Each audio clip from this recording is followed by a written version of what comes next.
Hello, everyone, and welcome to the All-American Show. I am your host, Spencer Bennett. It's great to have you with us.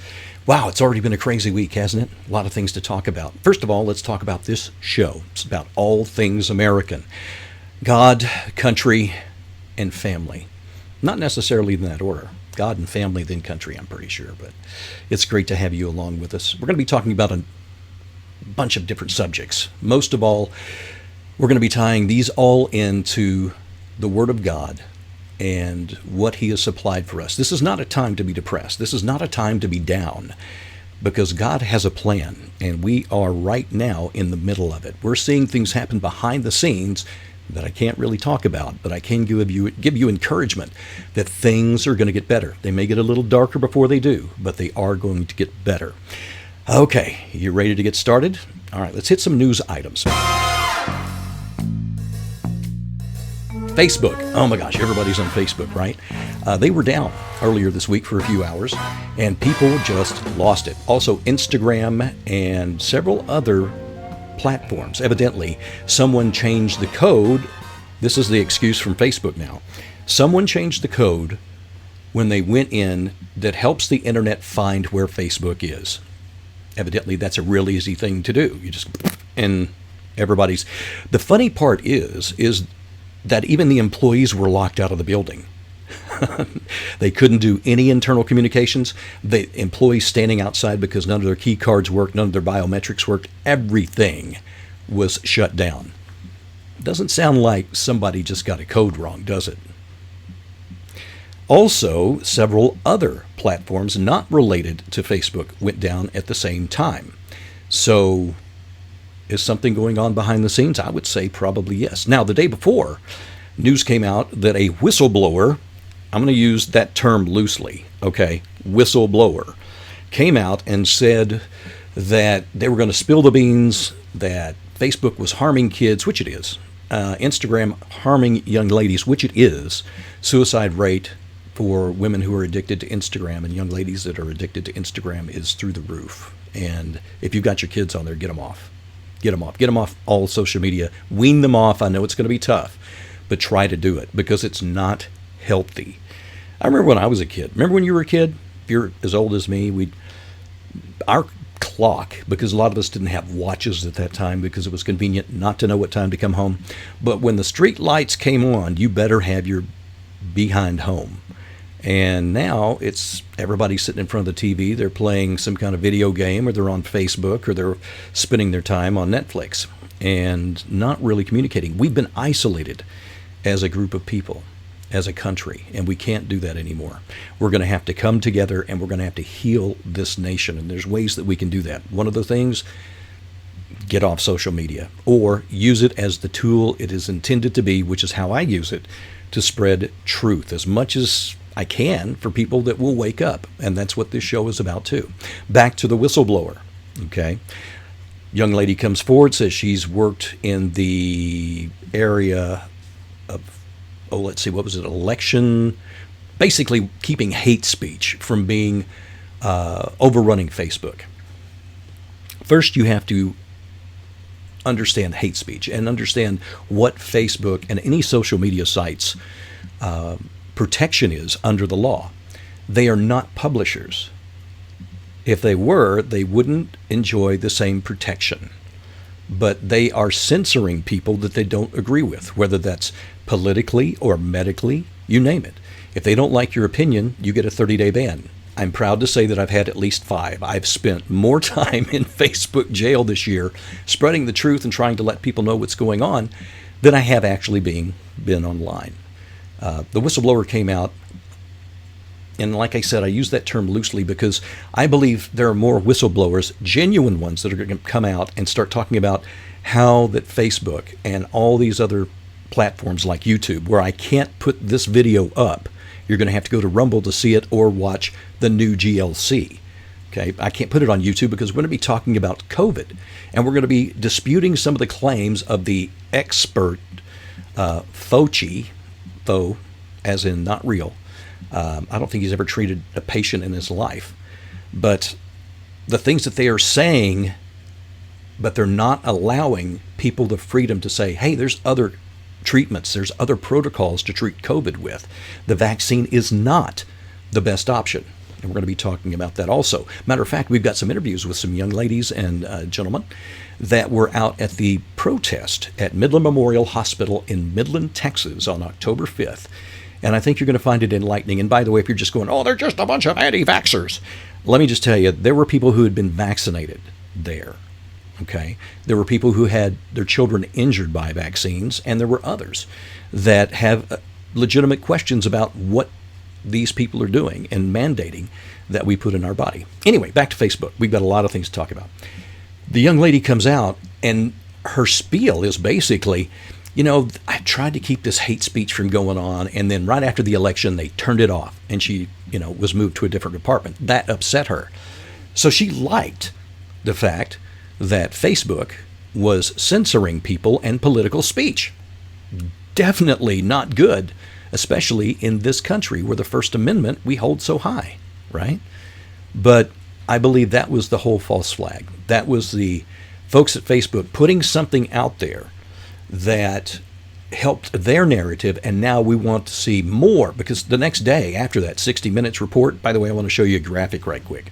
Think about this.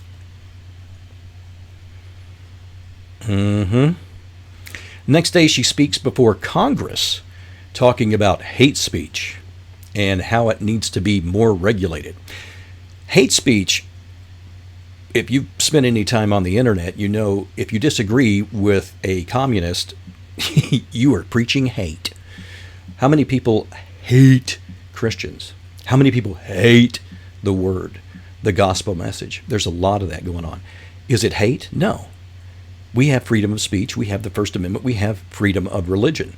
And it's very important that we maintain these rights, though they're under attack now. And they're under attack by corporations like Facebook, like Google, like YouTube, where they are censoring the truth and censoring patriots and censoring basically the truth until their narrative is the only narrative that we're fed. If you're watching the nightly news, I suggest you turn that off and find some alternate news sources where you're going to find out the real news. We're going to try to be one of those for you, as a matter of fact. So this person comes out, they testify before Congress that we need more censorship. There's just not enough. There's just too much hate speech. Okay, let's talk about hate speech. Let's talk about hate crimes, where a crime is deemed worse because it was committed in hate. That's stupid. A crime is a crime with a law enforcement background. You break the law, crime penalty, boom, you're done. Now let's say, just for example, say someone burned down a church. Is that a hate crime? Under today's definition, maybe, depending on what skin tone the parishioners were. And I'm not going to beat around the bush. I don't know of any hate crimes where someone of my melanin was protected by a hate crime, or someone filed charges on somebody with a different color skin. And I hope this doesn't hurt your feelings. But it seems to be the reverse racism thing that goes on. So when it is not applied equally, when the law is not applied equally, it is tyrannical. And if you say, just because I feel they did that in hate, they should suffer more. No, they should be charged, say if they burned down a church, they should be charged with arson.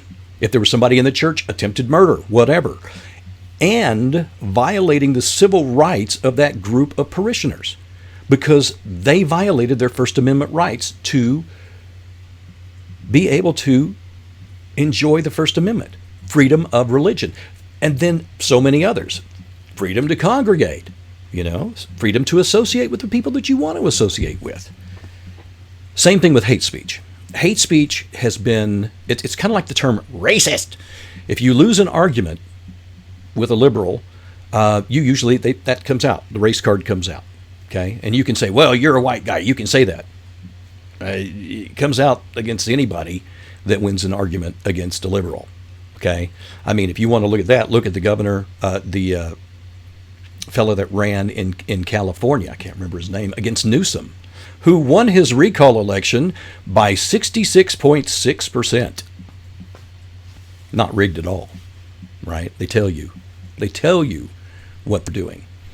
Hate speech is what someone determines hate speech to be. and they can single out anybody.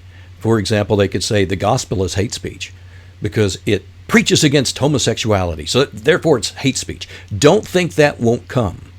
Don't think that won't come. It's coming if it's not already here. We'd never think that there were camps in the U.S., but did you know that they're setting up camps for the unvaccinated? It's true. I want to show you this right quick.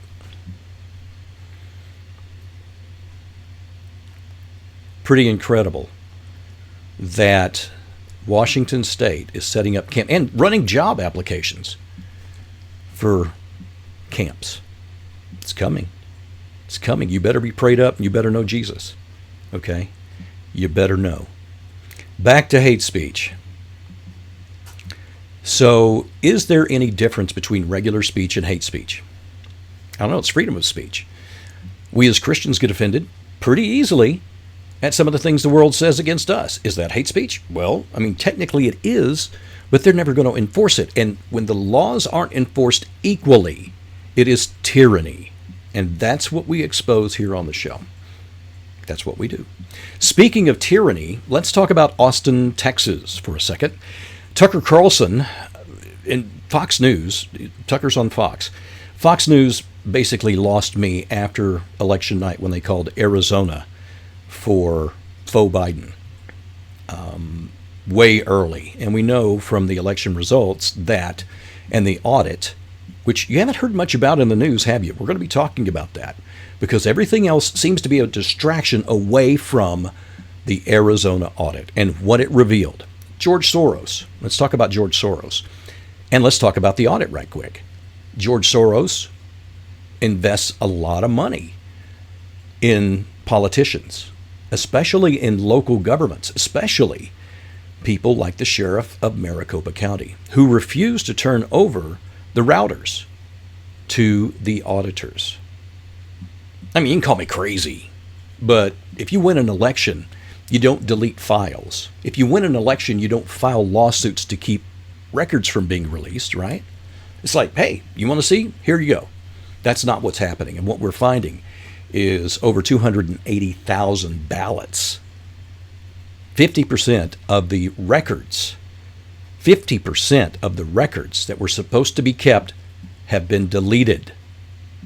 Remember, if you win an election, you don't delete files. And you don't file lawsuits to get people to stop digging for the truth. It's just one of the dominoes that's going to fall in this election. It will. Mark my words. God has a plan, and the evil will not triumph in this nation. Back to George Soros, since we're speaking of evil. Austin, Texas has decided to defund the police. Well, that's not working out too well for them because the Austin police have decided, well, we're not going to take certain calls now. As a matter of fact, if you call 911, there's a good chance some crimes we're not even going to respond to because of defund the police. Well, there's a new ballot initiative where people are trying to fix that, but George Soros has dumped $500,000 into that special election, that special ballot, to keep it from getting passed. Why? Because he doesn't want law and order. The main goal, you need to remember, the main goal of this administration and of the communists is to get foreign troops on U.S. soil. When the policing force is just so racist that it can't be fixed and the military is shot up or quit because they have to take forced vaccinations. Well, we're going to have some way to keep the peace. Let's bring in the UN. Think. Use your brain. Anyway, Tucker Carlson on Fox News went after Soros, which is odd because Soros has connections to Fox News. So what's going on behind the scene? I want you to think. What's going on behind the scene that they're now willing to go after this evil, sick demon?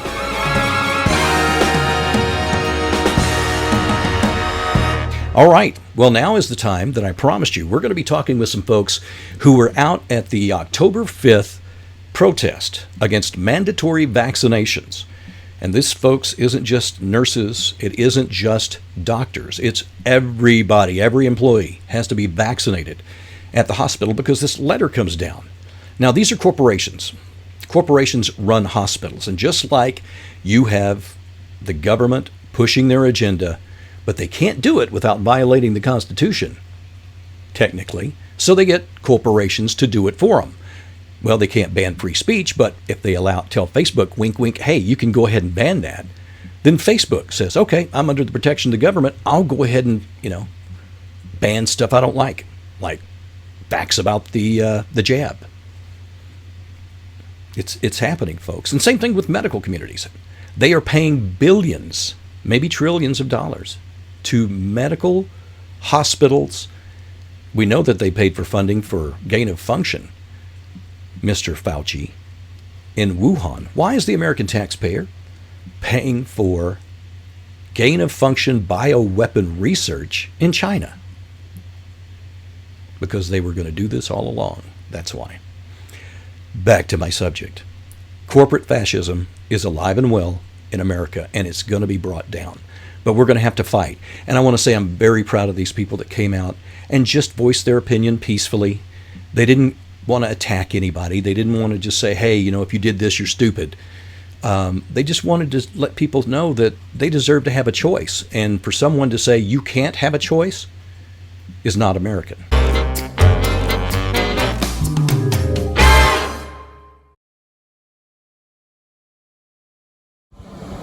It's just one small, relatively peaceful way I can just voice my opinion while I still have it. And I think asking for the freedom to use, to choose what to put in my body is not that much to ask. My body, my choice, right? It is. The choice is either you get the vaccine or you lose your job. Yeah, I think the people that are high up know the truth. And I think the people that are down below getting propagandized all day long don't. And I think there's a lot of good-meaning people that think there's a horrible pandemic that's killing everybody and that the vaccine is our only hope.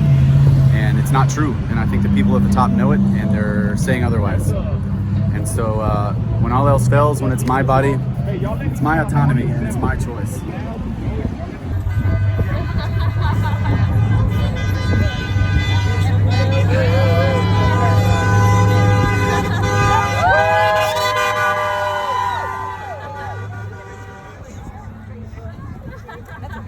Shandy, why are you out protesting today at Midland Memorial Hospital in Midland?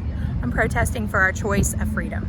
Our choice whether to vaccinate or not vaccinate. Our choice whether to take a medication or not take a medication. Our choice just to choose.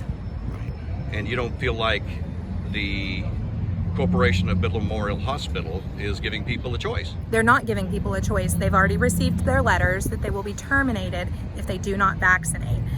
They've been heckled this entire time, especially this last quarter, on getting their vaccines, and now it has been forced upon them. They must vaccinate or lose their job.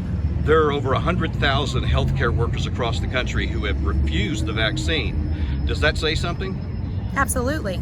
They don't trust the science of the matter. Is there any science? Is there anything that really has been proven? We know that vaccines weren't proven. I know personally, vaccines do not go under a unbiased study. I mean, everything is peer reviewed, which means it's paid. Yes, it's a paid for review, so it's almost like I could pay you to tell everybody what a great person I am. Am I a great person? That's not for... And if someone didn't have character or was unscrupulous, they would... I could be a felon, I could be an armed robber, I could be a child molester, I could be anything. Right. But I could pay you to tell people what a great person I am. And the person who took that payment is not very ethical either. No, absolutely not. But it's $1 billion industry for a reason. You said your child was injured. My 9-year-old, Jackson, he was vaccine injured at birth. He was born. I had 2 children. My first one was a preemie. She was very sick. My second one, we laughed. We said that the ABGAR, the score grading system that they put him on, goes to 10. And the doctor joked that he was a 13 because he was so healthy. Upon that, we did our vaccines just as you would on schedule, our newborn vaccines. Within 2 weeks of our newborn vaccines, I was seeing a lactation nurse, and she noted that he was very jaundiced. And I said, yeah, he was born in August, and I take him in the sunlight, but however, he's not responding to that sunlight. He's not responding to those things, and we were outside quite a bit. They started checking his bilirubin. The doctor noted that his bilirubin was incredibly high, and we called it a lazy liver. The fact was his liver was no longer functioning. At 2 months, we went in and we got our 2-month shots, DTaP and MMR. Upon leaving there, Jackson, immediately after injection, all the way to, I was the good mom, did the Tylenol 15 minutes beforehand, made sure he was nursed and he was fed, and took him in, got his 2-month vaccines. He screamed for 4 hours straight. I could not get him to stop screaming. I was almost at wit's end. It was the most horrific scream I've ever heard in my life, and I just kept trying to get him to go to sleep. I tried the warm compress. Finally, I called the doctor to see if I could give him some more Tylenol, which, by the way, depletes your glutathione, crosses the blood-brain barrier, sent those vaccines directly to his brain. There he was suffering from encephalitis. Oh my gosh. So they told me immediately get him to the ER, and that is where we went.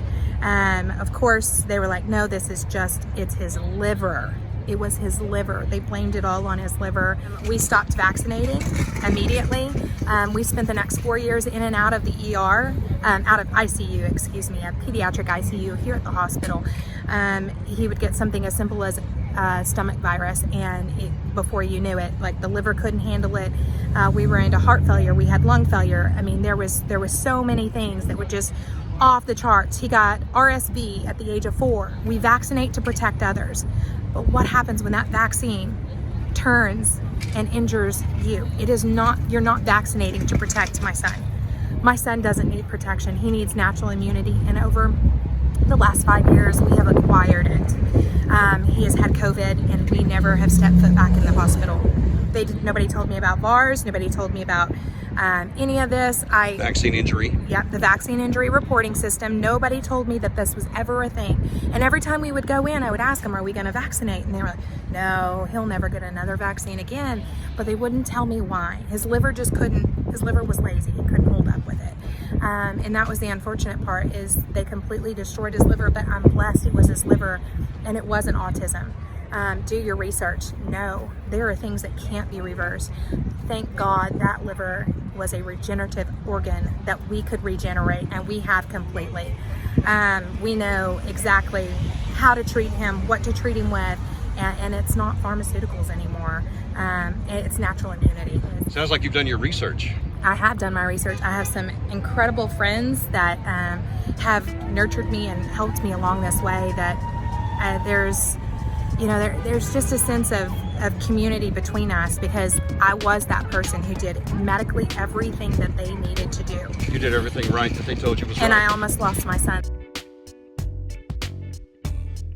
I have been a vaccine rights advocate for about 10 years, but I like to say that the COVID-19 vaccine mandates that are currently underway are the straw that broke the camel's back, and so that's why all of us are here standing up for everyone's rights, even the people who don't know they need us. That's who we're standing up for. And what's your story, or you told me your husband's story? So my husband and I recently had COVID. I got over it pretty quickly with a vitamin protocol, but my husband struggled a little bit more. We're hearing that a lot of men are really struggling with the particular variant that's going around right now. And as he was declining a little bit on day 8, we sought medical help from a local clinic, and were basically turned away. They told him that he wasn't sick enough. Which is odd and that's the protocol I've been hearing. That if you have COVID, they go, well, go home and get sicker. Correct. Which is ridiculous. Correct. We know that there are protocols that work. We know that early intervention helps to prevent hospitalizations and deaths. And from what I hear, you do not want to end up in the hospital with COVID. So that was, of course, our goal.